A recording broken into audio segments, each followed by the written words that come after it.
Hello friends, welcome to We Are Change Fresno TV. I'm your host Stuart Webb. We are in Fresno, California at the CMAC downtown. We have a special interview. He's been making headlines across the country, circulating in the media. His name's Tim Torkildson, or Torkildson, or however you want to pronounce it, or maybe you just call him Torky. Tim, how are you doing today? Well, I can't complain. I've been kept busy and dizzy responding to this media feeding frenzy, doing interviews, answering emails, blogs, keeping up with my Facebook and my tweets. I need a social secretary. Do you need some extra work there, Stuart? I think we're good for now, but I'm sure there's a ton of work that is available for you, especially now with your name circulating in the media. Now, Tim, the story that just broke a few days ago that's been giving you so much attention is that you write blogs. And so basically what happened is you got fired for certain reasons and you wrote a blog about it. Now, can you tell me what blog got you or what post got you fired from your job? Well, let me give you the backstory first. Okay. Now, the name of the school is Noman Global Language Center. They're in downtown Provo. They teach English as a second language to foreign students who need English language proficiency in order to get into college or to help them with their jobs here in the United States. I was hired to be a teacher initially, and when I went to work for them, they told me, well, you are a good writer. We've looked at some of your blogs, so instead we're going to make you our first social media person. And I said, fine, let's do that. So I began working on their Twitter account, Facebook, and writing blogs for them. I tried to supply them with 2 or 3 blogs every day. The blogs would cover things like how nice it is to live in Provo, Utah, and how easy it is to get into our school, and also the English language, different aspects of it, spelling, grammar, so on and so forth. And so one of those blogs that I wrote was on homophones. And the owner of I wanted to call it a store, the school, he said to me a few days after that was posted, he brought me into the conference room and he sat me down and he cut to the chase. He said, Tim, I'm letting you go. I just can't trust you. This homophone blog was the last straw. When I saw that, I really, what were you thinking when you posted that? I didn't know what the hell you were talking about. I had to look it up. And people are going to start associating our school with a gay agenda. And I had no response. It was one of those situations in life where your vocal cords shrivel up and refuse to function because of surprise, dismay.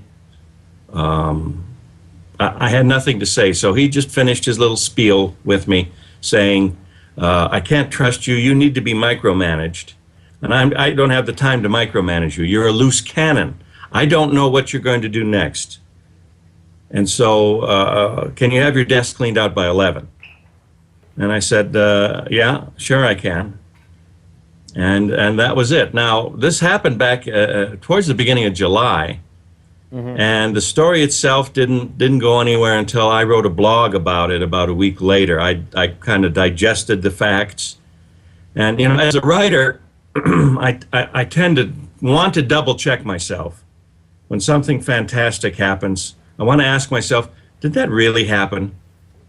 Am I already exaggerating? Am I imagining this? Am I hallucinating about this already? Yeah. And I had to tell myself, no, these things really happened to you.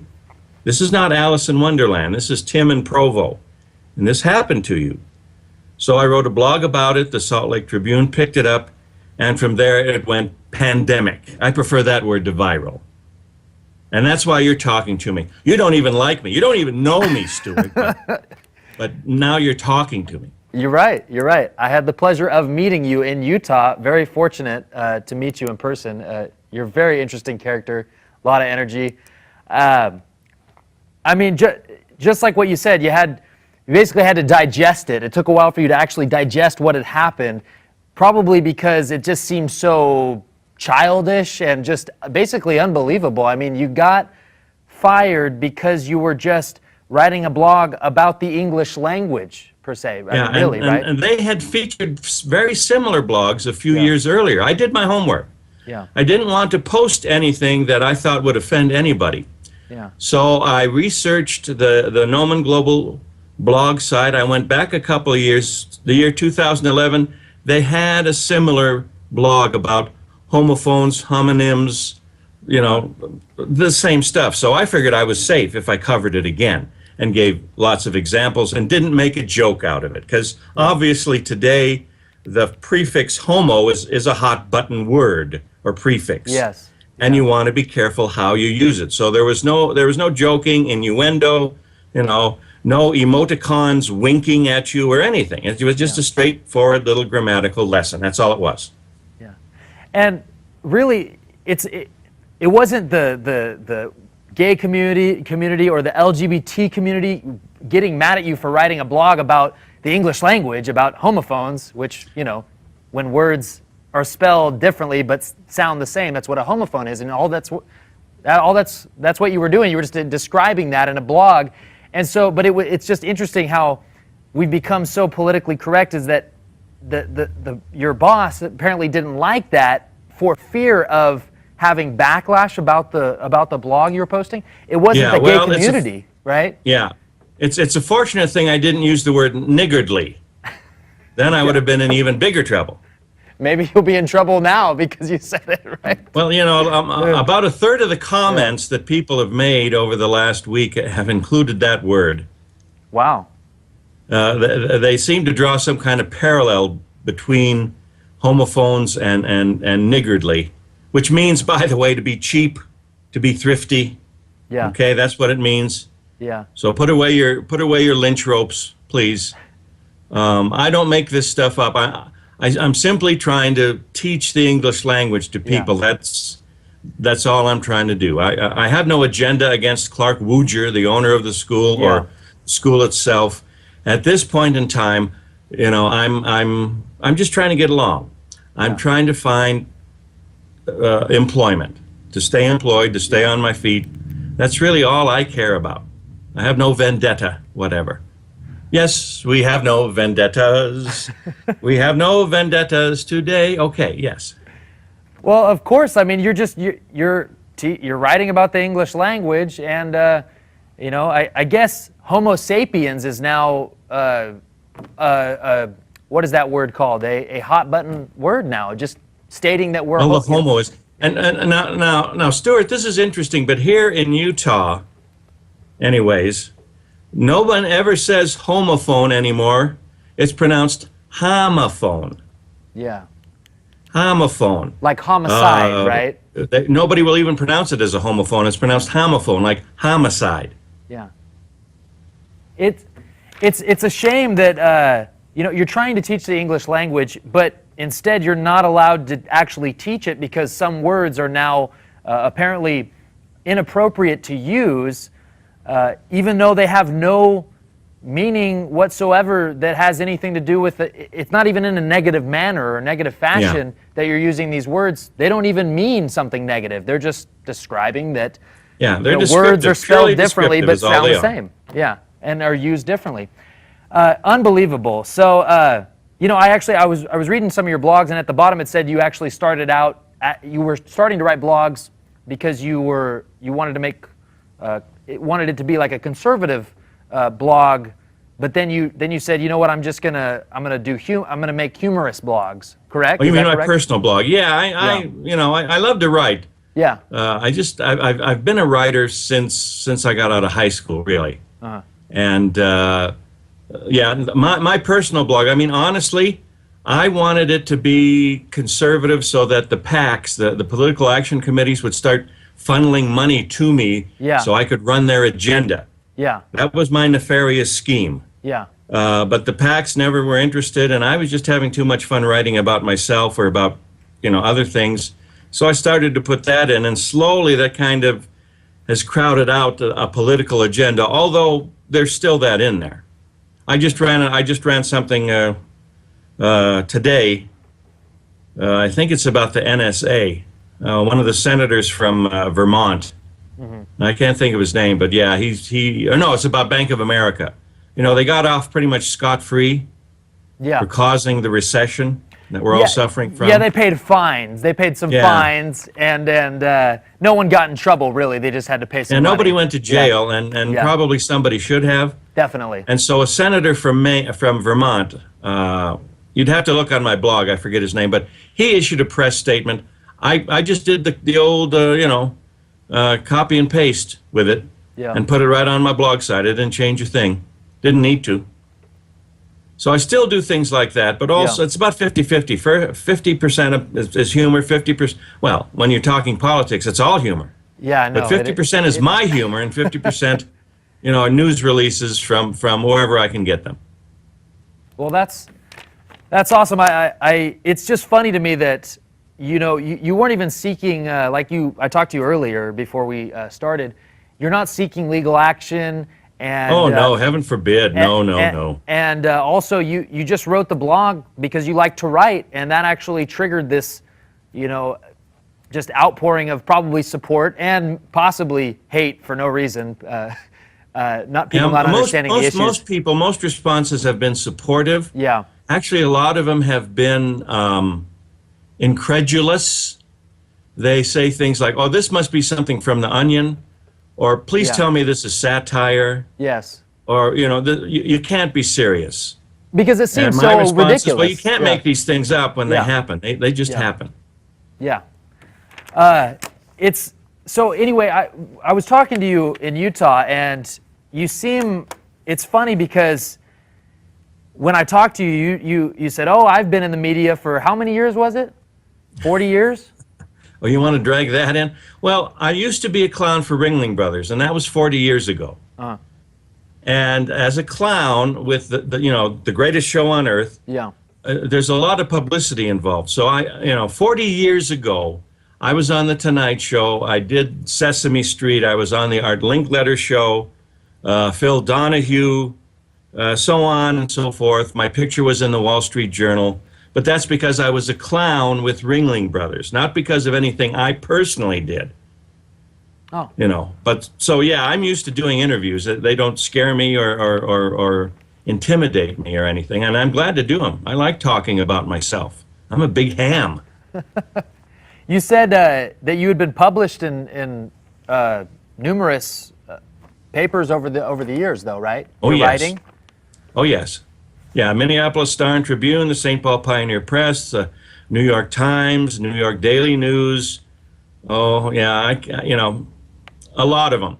The thing is, starting back in about the late 1980s, newspapers actually used to pay when they would publish something that I would submit. I could get a $100 check every time the St. Paul Pioneer Press ran one of my articles. And that felt good, and I thought maybe I could make a living that way. But then newspapers started to get a lot cheaper, and their policies changed, and they pretty much told everybody who was not an employee that, well, please contribute, please submit, but you need to know we don't pay anymore. And basically that's what I've been doing for the past, 15 years, writing a lot and getting almost no pay for it. Yeah, good writing is hard to come by nowadays, especially with the instant. We have social media. We have the instant. Basically, information is instant now. For the internet. Everything's in real time. Yeah, it happens in real time, and so just like this. Just like this, exactly. So good writing is hard to come by. Now, why do you think? With having this experience, being fired for basically writing about the English language and using a hot button term, what do you think that means for the future of the United States and the English language? I mean, is our language shrinking? It seems like it's just we're not allowed to say certain things at certain times. How far are we going to go before we're not really allowed to?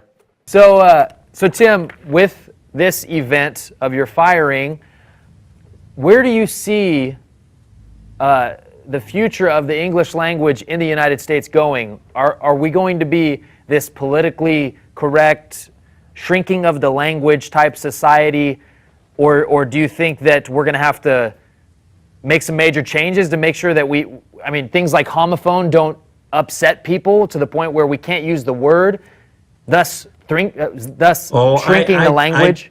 I doubt we're going to reach any kind of apocalypse like that.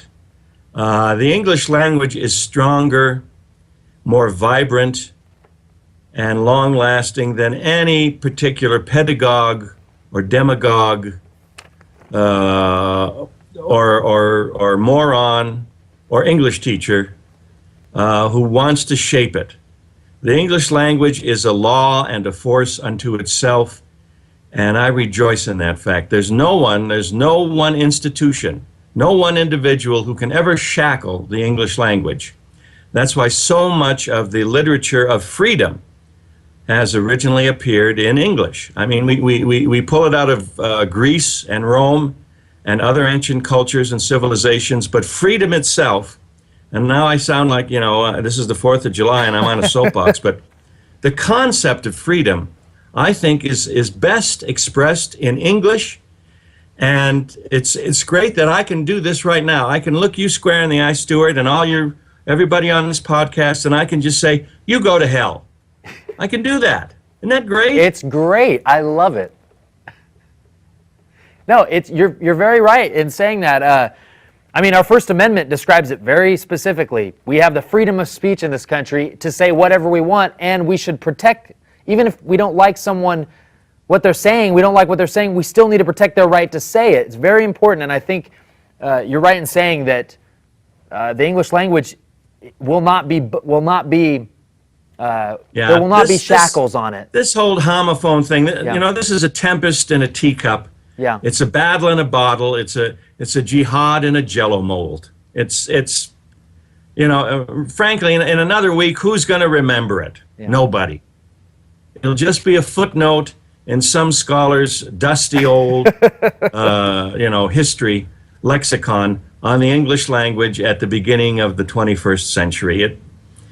It's nothing. It's nothing at all. Like my mother always said, 100 years from now, who's going to care? I sure hope so.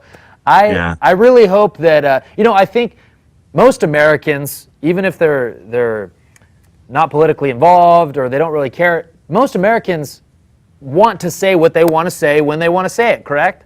I mean, that's just our nature. They really do, within limits. Limits. Yeah. When it's a private conversation, you are correct. But I've learned over the years, because I've done other things besides blogging. I've worked in the news media myself. I was a news director at some radio stations. I've learned that the American people are becoming more and more shy and reticent about being quoted in the media. They don't like it. Outside of people like me who have no shame and no scruples, people are very careful, very cautious about what they say and who they say it to. I've no doubt that you have probably had problems in the past getting people onto your podcast because they've said, well, no, I don't want to say anything in public. I'll get in trouble. Oh, yes. Yes, that's very true. Many people do not want to publicly state their opinions for fear of repercussions of, just saying the wrong thing, Exactly. But like you said, in private, definitely, Americans still definitely talk in private, especially with all that's going on with just our freedoms and our civil liberties. Yeah. And like you said earlier, the NSA is, spying on us. Hey, if we don't speak up about it, if we don't use our freedom of speech, maybe we won't have privacy. So people are willing to at least start to talk about that because they see where it's headed. And privacy is shrinking and shrinking and shrinking right now. I mean, you don't know when you're being followed by a drone. Let me see if there's one up here yet. No, I don't see one. You could be a People target used to now, check Tim. under their bed and look for communists. Yeah. Now we check up in the sky and look for drones. That's kind of the American angst. Yeah, no, I agree. And the NSA spying is a huge issue, and I think it will. I believe personally that if you lose one of the Bill of Rights, you lose them all. So if we lose our privacy, Sure. well, we're going to lose our freedom of speech because we could be a threat if we're using certain terms that may not be. We may not be using terms that are nice to the government would consider nice, or what's the word, acceptable, Politically correct. politically correct, acceptable, and they will target you in any way that they can. They are doing it with the NSA and the IRS now. I mean, there's so many things that we could talk about. My crew in there just wanted me to ask if you could define the term homophone. Sure, it's easy enough. It's a word that is always pronounced the same, but is spelled differently and means something different. For example, see. I see you. That's S-E-E. I go swimming in the sea. That's S-E-A. Or I'm going to take a vitamin C. That's just the letter C. Or Spanish, sí. That means yes. They're spelled differently and they all have different meanings, but we pronounce them all the same. There are hundreds of them in the English language, and they can be very confusing to foreigners. Yeah, it seems like it would be a simple concept enough if you could see what the definition was and then say, oh, I get it. They're spelled differently, but they sound the same. We use things like that all the time. We use terms that are spelled differently but mean different things, or that they spell differently but they sound the same, but you use them in different contexts. It's just, I just thought this story of you getting fired was just so, to me, it was just so unreal, but at the same time, I kind of expected it from what the federal government is actually trying to promote. They got Common Core in the schools now, and that's going to definitely shrink the language and introduce politically correct type of teaching into schools, rewriting of history, things like that. I mean, we've got the Washington legislature changing the terms. I think it was last year, changing words in federal or state documents. From they're removing gender-specific words, like they're changing freshman to first year, journeyman to journey level, penmanship to handwriting.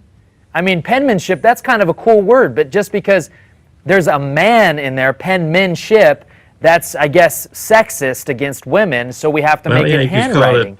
You call it pen it shit. No, you can't do that. No, that won't work. So.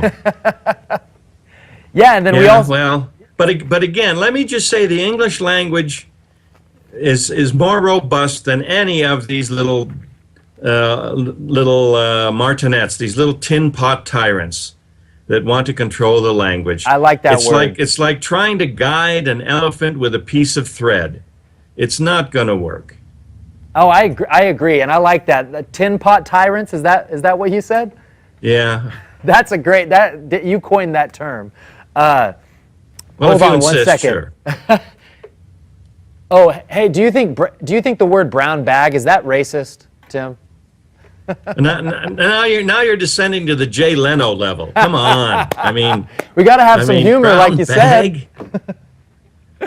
That reminds me of one of my favorite Abbott and Costello gags in one of their movies. The little round chubby guy, Costello, he's in a market, and he's trying to put groceries in a bag, and the bag is all wrinkled up and it's got holes in it, and so he looks at the bag and he looks up at the screen and he says, "Get a load of the old bag."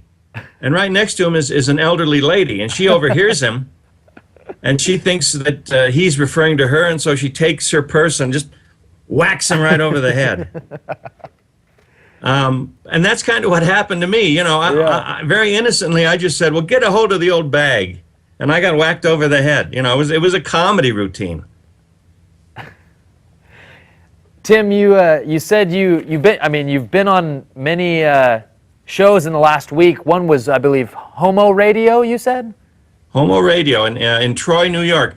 Wonderful people. Oh, they were great. Yeah. So, were they just? Was it a radio program that was? It was essentially a gay oriented program. Yes, a gay agenda. Yes, it was. Now, how did they feel about what happened to you? Did they agree with the owner? Same as everybody else. It's ludicrous. It's laughable.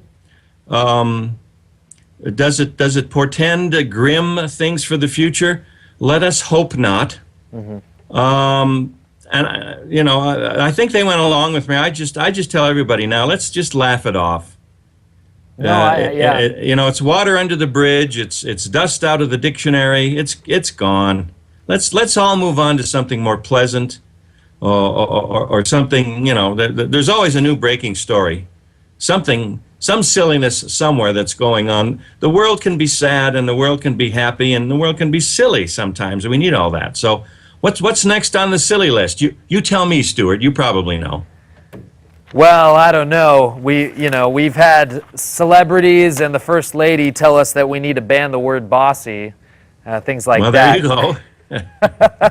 So, we've had many instances in the recent past, kind of like yours, is that. But like you said, the English language is too robust, and just the American way of life, our Bill of Rights, our Constitution.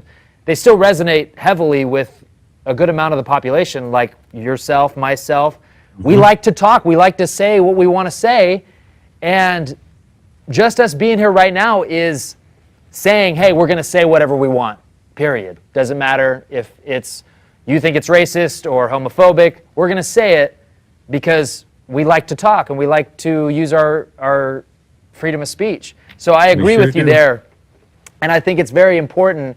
That's why I wanted to have you on, because we can be serious for a little bit and then laugh about it, because it is ridiculous what happened. But at the same time, like you said, we need to it's water under the bridge, and we actually need to portray it as something that's so laughable. We should never accept it in this country. Actions like that, firing someone for what you did, which was just completely ridiculous. So yeah, I mean, There's a ton of things that are going on in this country, and besides what is going on with you right now, you're looking for work. You also said you're trying to go back to your, where you served your mission, I believe, in Thailand? Well, I was a missionary in Thailand, and I taught English for 5 years in Thailand. And let me put it in perspective. Just yesterday, I applied for a job online. And the woman at the company's HR department called me and reviewed my resume with me, and she was impressed with my background. She said, "Well, this looks good. I think we'd like to call you in, for a final interview." And we were just chatting, and then she paused and said, "Tim Torkildson, are you that Tim Torkildson?" And so I said, "Yeah, that's me." And she said, "Well, I guess I had better check with my supervisor. I'll give you a call back." Well, I never heard back from her. Now, I have a feeling that's going to be what's going to happen to me here in Utah as I look for work. And so I've made the decision that I'm going to go back to Thailand. I've hooked up with a crowdsourcing platform, GoFundMe. And let me say that real careful, go fund me, and trying to raise money for airfare and to get myself established back in Thailand again so I can teach English there. They don't care about homophones. They'd be glad to hear about them there. Wow, so it's very troubling though when I hear stuff like that. I mean, we do need to speak out against you getting fired, and we need to speak for you in support of you, though, because, like you said, it's a little bit harder for you to get work now that you've gained such attention, especially getting a writing gig, or teaching gig. So, I would encourage our viewers to go and donate to Tim, his GoFundMe account, and send. Oh boy, it to can we Thailand. have a telethon right now? Can we do that? Can we get Jerry Lewis? Can we do that, huh? So how much, you said $100 you've made already? That people have some donated? very wonderful and kind people. I mean, they're strangers to me. They don't know me. They just know my story or read the story. They have contributed funds, and so now there's $100 towards my airfare and establishment expenses for going back to Thailand. It's wonderful. It's wonderful. You know, maybe this is the silver lining that people talk about when bad things happen. Although I don't consider what happened to me bad, just strange, just very strange.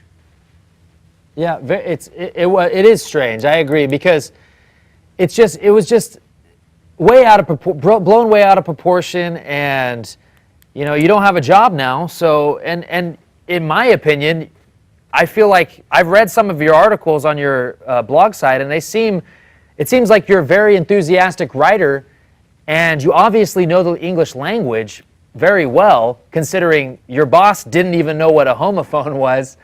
And so we need more people like you to encourage the use of maybe words that people don't know, to expand our language, to expand the English language, and to push good writing, because especially on social media, like you said, you were doing their social media as well, right? Yeah, sure. That's what they paid me for. And it's hard to come by good creative on social media now, because it's just either people aren't using grammar correctly, grammatical errors, or they just aren't putting real effort into writing posts because it's instant, you know. Yeah. And so we need to. There's very little literature on social media. That's for sure. Totally agree. People need to start reading books again. Wouldn't you say that's probably Books, a good what's that? start? Didn't we get rid of them? Isn't that Fahrenheit 400 or something? We got rid of all those. Fahrenheit 451, right? Yeah. No, I believe that's why I buy books now. I don't digitally download them, because, you know, hey, what if something happens, the internet goes down, power goes out, Yeah. you can't access your books. Yeah, So, to me, holding a book, a nicely bound book, is almost a sensual experience.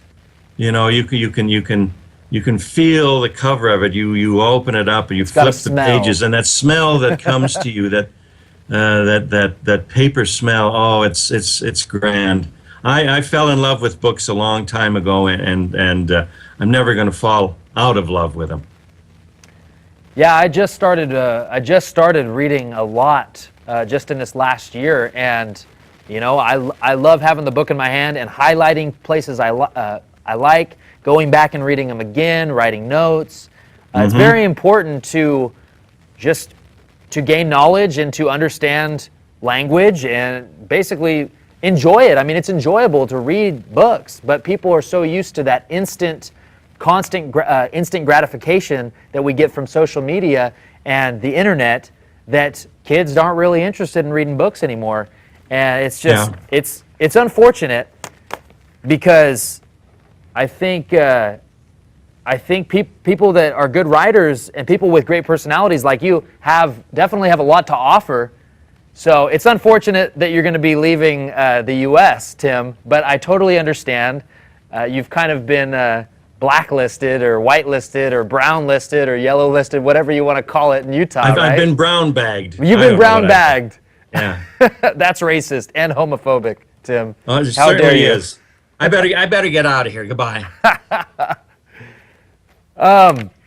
So anyway, so give us some of your websites. It's your website, social media, anywhere where people can contact you. Well, okay. If you Google me, you're going to find me. It's Tim Torkildson. It's Torkildson.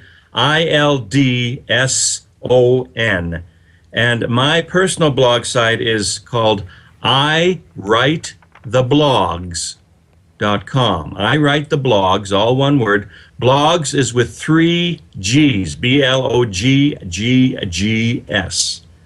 You can find my work there. But as I say, you know, that's one of the nice things about being notorious. If you just Google my name, you'll find me. Oh, there's a ton of news articles. I couldn't even find your website because there was so many news articles about you. Oh my, well. So no, that's a good sign. Yeah, and most of those websites kindly enough have a link in them back to my personal blog site. So if you go to one of them, chances are you'll find them. Tim, you told me when I met you that you have written some novels or some books. Is that correct? Oh yeah. Years ago, I wrote my own autobiography. It's called Clown Notes. I Googled it recently, and there are several copies available on Amazon.com. I think they're going for 1 cent plus shipping and handling. Then I wrote a biography of Otto Griebling, a wonderful, wonderful Ringling Brothers clown that I worked with. Also a biography of Irvin Feld. He is the man who bought Ringling Brothers from the last of the Ringling Brothers, took it out of the tent and put it inside arenas. So he saved Ringling Brothers and kept it going.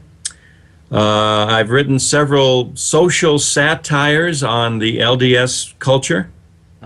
Have you seen the movie and Singles some Ward? other things that I don't even remember anymore. None of them have really, excuse me, have seen the light of day. I mean, I desktop published all of them, and if you can find a copy of it, don't show it to me. I don't want to see it anymore. What I'm working on now is a fantasy novel. It's called The Far Fellows.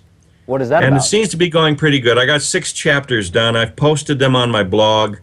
I'd really be interested if people took the time, if they wanted to read a chapter or 2 and give me some feedback. Give me a comment. It stinks. It's too long. Whatever they want to say. Be glad to read that, and I'll be glad to respond. That's awesome. Very fascinating stuff. So I can't help but write. I got to join Writers Anonymous here or something, because that's all I do is write. I mean, today I had things I was supposed to be doing. Like I've got to renew my passport. It's expired, and I needed to get started on that. But instead, I got busy writing a blog about moving tips. Because a friend of mine, he's your cousin, Nathan Draper. He's moving, and he said, "Boy, I need some tips on how to move." And I thought, "Oh, what can I do with that?" So I wrote a big blog about moving tips. It took me most of the day, and I should have been working on my visa or on my passport, but I didn't. I mean, that's a writer. Well, that's because you were working on important stuff, right? Getting your passport. Yeah, writing's renewed, important. Everything else is secondary, except eating. Now, eating is important.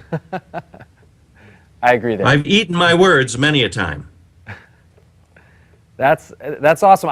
When I sit down, I have aspirations to write a novel at some point in my life.